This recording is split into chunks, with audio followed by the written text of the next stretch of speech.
तालीम ऐं तालीम सां सभु कुझु थींदो, इन ते मुंहिंजे ख़्याल में काई बि ॿराए कोन्हे की। पर तालीम छाजे लाइ, कहिड़ी शइ जे लाइ तालीम? स्कूल में ॿार दाख़िल कयूं त छो दाख़िल कयूं? उहो पढ़ी कंदो त छा कंदो?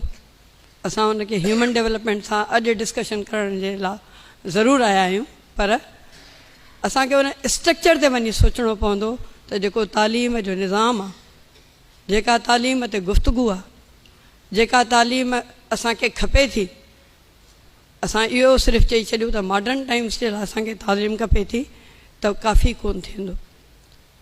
कुझु हिस्टोरिकल पर्सपेक्टिव में वञिणो पवंदो, उन स्ट्रक्चर्स खे ॾिसणो पवंदो, ऐं असां तालीम ते जेका इवन गुफ़्तगू पाण में थिए थी या जेका असां ख़्वाहिशूं रखूं था त तालीम खे हीअं हुजणु खपे, उनखे थोरो बाइफरकेट करिणो पवंदो।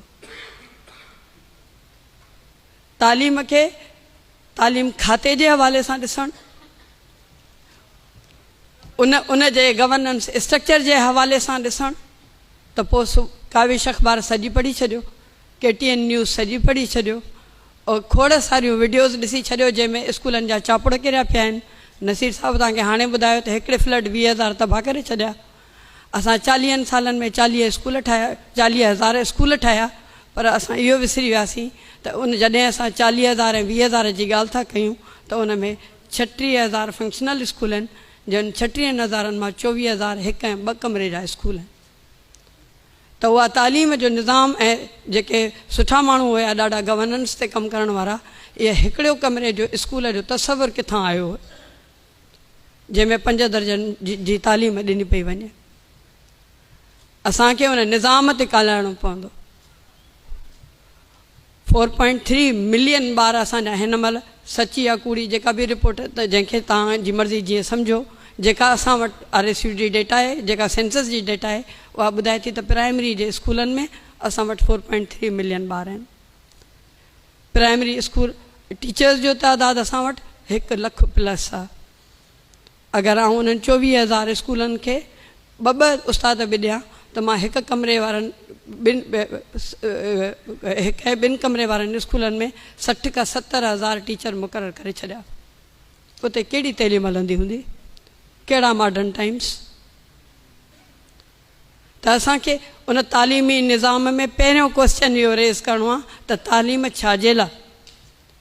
अगरि उहा नौकिरी हासिलु करण जे लाइ, डिग्री वठण जे लाइ, ऐं डिग्री वरी इन जे लाइ वठणु आहे त मां हिकिड़ो घरु ठाहींदमि, डॉक्टर थींदमि, सुठो रिश्तो मिलंदो, वरी ॿार पैदा कंदासीं, ऐं सिलसिलो इहो हलंदो, त पोइ तालीम स्पीशीज़ खे अॻियां वधाइण जे लाइ, तालीम मुआशिरे खे अॻियां खणी वञण जे लाइ कोन्हे की। त मुंहिंजो हिन इंटेलेक्चुअल फोरम जेको पोडियम आहे, मां इन ते बि तव्हां सभिनी खे इहा रिक्वेस्ट कयां थी, इन ते ज़रूरु सोचो त तालीम छाजे लाइ? असां चवंदा आहियूं सिलेबस आउटडेटेड थी वियो। उन में कहिड़ी शइ आउटडेटेड थी वई आहे?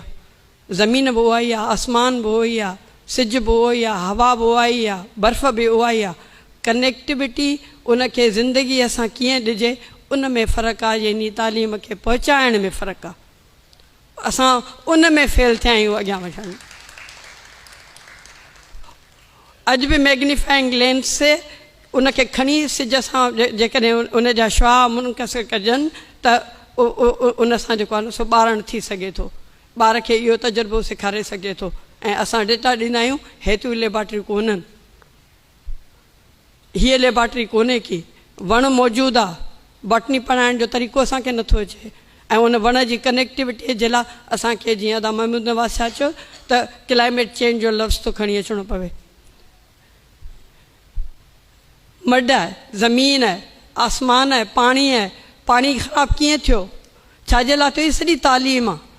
अगरि तालीम इन्हनि सभिनी शयुनि खे ठीकु करण जे लाइ, त पोइ उनखे ठाहिबो बि उन तरीक़े सां। उहो पूरो इको सिस्टम ठाहिणो आहे, जंहिंमें पेरेंट जो रोल आहे, जंहिंमें सोसाइटीअ जो रोल आहे, जेका पुश नथी करे त डायरेक्ट डॉक्टर इंजीनियर ठाहियो, MBAs ठाहियो, फाइनेंस मैनेजर्स ठाहियो, अकाउंटेंट्स ठाहियो।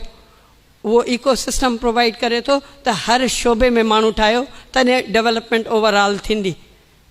ॿियो लेयर पेरेंट्स, तव्हां हीअं पढ़ो, मूं तव्हांजे लाइ बहितर सोचियो आहे। कॉर्पोरल पनिशमेंट असां स्कूल जो 4 दीवारी जे अंदरि बंदि करे घर में ॿार जे मथां रिप्रेसिव माहौल पैदा करे छॾियो। वरी स्कूल जे अंदरि वेंदासीं त हुन जा इंफ्रास्ट्रक्चर जा अनेक मसइला ईंदा जेके पूरा थी कोन सघंदा।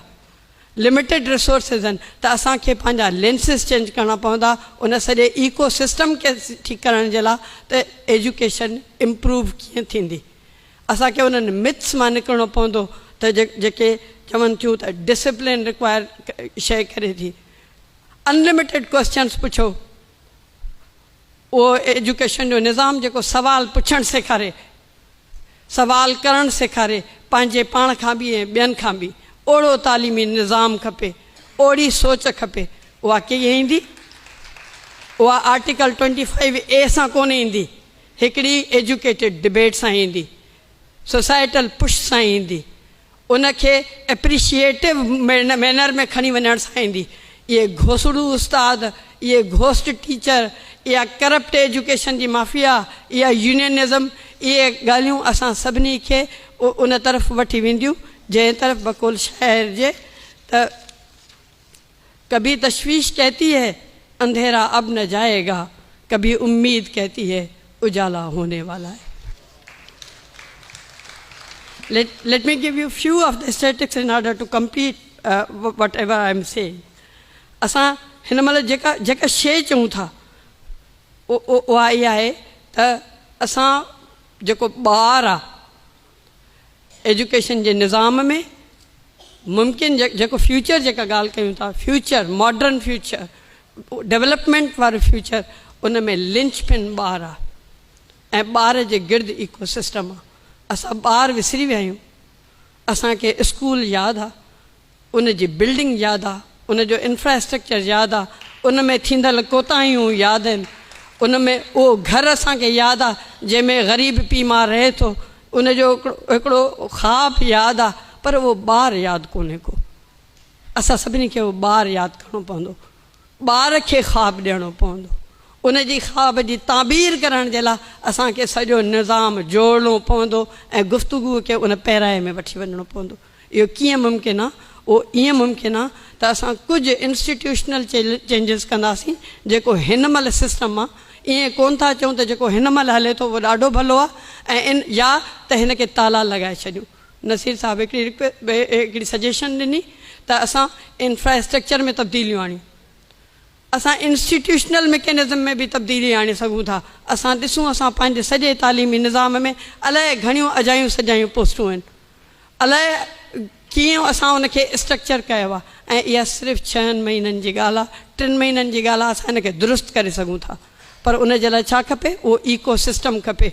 जॾहिं उनखे ठीकु करणु वेंदासीं त राइट लेफ्ट सेंटर जेका क्रिटिसिज़म ईंदी उनखे संभालणो आहे, छो त का बि तब्दीली रेज़िस्टेंस जे बग़ैर कोन ईंदी ऐं फॉर गुड उन जे लाइ असांखे ट्रांसपेरेंट थियणो पवंदो, गुफ़्तगू करणी पवंदी, पंहिंजा मॉडल्स तव्हां सभिनी जे साम्हूं रखणा पवंदा, क्रिटिसिज़म इनवाइट करणी पवंदी ऐं पोइ फ़ैसिला करणा पवंदा। हिकिड़ो तालुक़ा एजुकेशन ऑफिसर सॼे तालुक़े जे प्राइमरी स्कूलनि खे मैनेज करे थो, 17 ग्रेड ऑफिसर। पोइ 500 स्कूल उन तालुक़े में आहिनि, 400 स्कूल आहिनि या 250 स्कूल आहिनि। He can not be a Superman. We need to empower school, a head teacher. इहा स्ट्रक्चरल चेंज आहे जेका सरकारी सतह ते आणे सघिजे थी, इन में पैसा कोन खपनि। इहा कीअं थींदी उन ते असां डिबेट करे सघूं था। इहा स्ट्रक्चरल तब्दीली आहे जेका करे सघिजे थी। असां इहो सोचे सघूं था त हिकिड़े डिस्ट्रिक्ट में 19 ग्रेड जा 20 माण्हू वेठा आहिनि, उन्हनि खे मुख़्तलिफ़ कम कहिड़ा कहिड़ा ॾेई सघजनि था जंहिंसां ॿारनि जूं करिकुलर एक्टिविटीज़ ऐं उहे शयूं कीअं इम्प्रूव थियनि या कम्यूनिटी इंगेजमेंट कीअं थिए। ऐं कम्यूनिटी खे मां जॾहिं इहो इंफ्रास्ट्रक्चर वारो कॉन्सेप्ट डिस्कस कयो त मूंखे राइट लेफ्ट सेंटर माण्हुनि चयो दादी इहे सभु घर ठाहींदा पंहिंजा पंहिंजा, स्कूल का बि कम्यूनिटी कोन ठाहींदी, छो त उहो अलाए कंहिंजो आहे। असांखे हिन मोड मां कम्यूनिटी खे बि ॿाहिरि कढणो पवंदो त जॾहिं पंहिंजा घर पाण ठाहियो था, ठेकेदारी निज़ाम मां जान छॾाइणु चाहियो था त 6 कमरनि जो प्राइमरी स्कूल बि पाण ठाहींदो। उन जो फर्नीचर जी मालिकी तव्हां पाण कंदो, उनखे साड़े ॿारण जे लाइ इस्तेमालु कोन कढंदो। अगरि चौकीदार भर्ती कोन थियल आहे त उन जो चांवट ऐं उन जूं दरियूं खणी कोन वेंदव तव्हां ॿाहिरि। इहो तव्हांजे ॿारनि जो स्कूल आहे। असांखे इहे तब्दीलियूं सोच में बि आणियूं पवंदियूं, डिबेट में बि आणियूं पवंदियूं, ॾुखियूं ॻाल्हियूं करणियूं बि पवंदियूं ऐं तस्लीम बि करणियूं पवंदियूं। त मां इहे ई सजेशन ॾेई सघां थी त टेबल खे थोरो वाइड कयूं ऐं ऑडियंस खे थोरो सो ज़्यादा इन्हनि शयुनि खे नए तरीक़े सां सोचण जी ज़रूरत आहे। ऐं इन क्वेश्चन ते बार बार पाण खे ड्राइंग बोर्ड ते खणी अचिणो आहे त तालीम छाजे लाइ। जंहिं ॾींहुं असांखे इहा ॻाल्हि सम्झ में अची वई तालीम छाजे लाइ, उहो ॾींहुं असांजे डेवलपमेंट वे फॉरवर्ड हूंदो। Thank U very much.